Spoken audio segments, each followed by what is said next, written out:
Hello students, welcome back to your library time with Mrs. Finnell.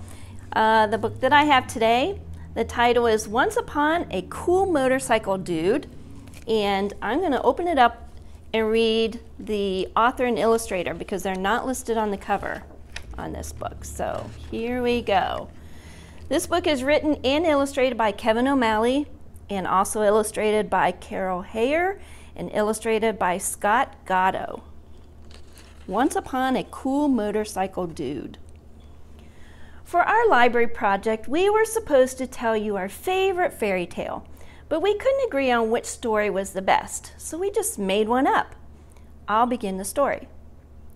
My beginning is better, but go ahead.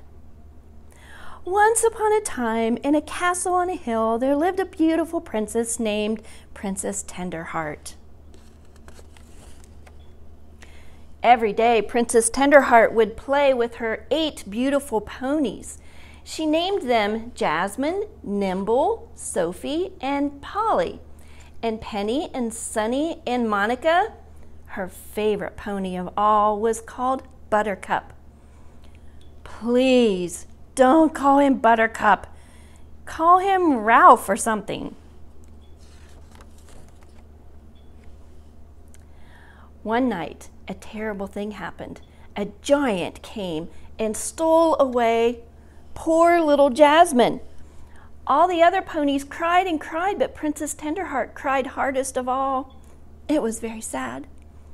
The very next night, the giant came back and took Nimble and Sophie. Princess Tenderheart cried all day and refused to eat. Oh, please, get a grip, Princess.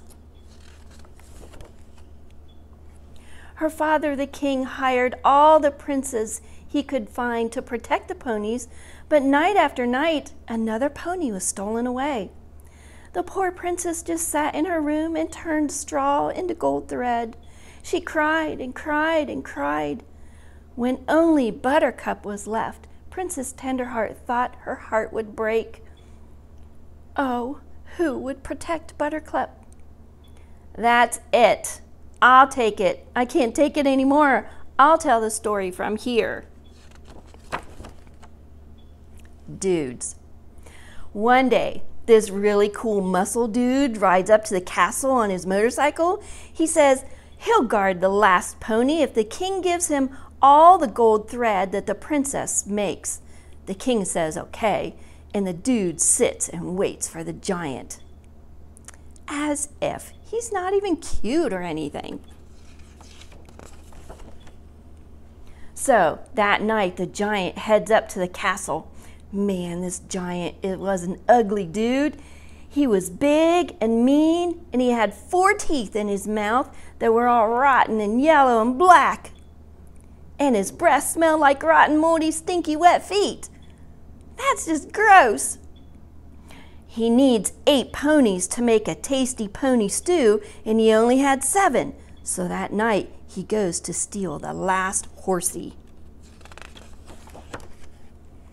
The muscle dude has this really big sword. The giant and the dude battle all over the place. The earth was shaking, and there was lightning and thunder, and volcanoes were exploding. It was huge. Volcanoes? Where did volcanoes come from? Night after night, the giant comes back, but the dude beats him. Night after night, the princess makes gold thread and gives it to the dude. He gets really rich. The end. That's it? The princess just sits around making thread? Yup. I don't think so. I'll tell you what happened, Bubba. Princess Tenderheart goes to the gym and pumps iron. She becomes Princess Warrior. Very cool. She tells the dude to make his own thread.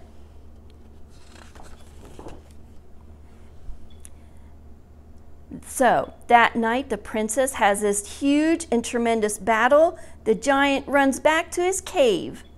The end. And the dude just sits there making gold thread. Nuh-uh. See, this is what really happened. The dude makes this really cool blanket out of the gold thread, and when he puts it over his head, he turns invisible. Then he goes to rescue the ponies. You can't see me. You can't see me. You can't see us. The princess goes with him. Fine. The dude and the princess get into this big fight over who gets to free the ponies. The giant hears voices and gets so scared, he jumps off the cliff. Cool, cool. So the princess and the prince fall in love. Who said he was a prince? And what's this stuff about love? They get married on a beautiful spring day, and then they have a baby. It was just the most beautiful baby girl. It was a boy. It was a girl. The end. Thanks for joining me today, students. Come back and see me again.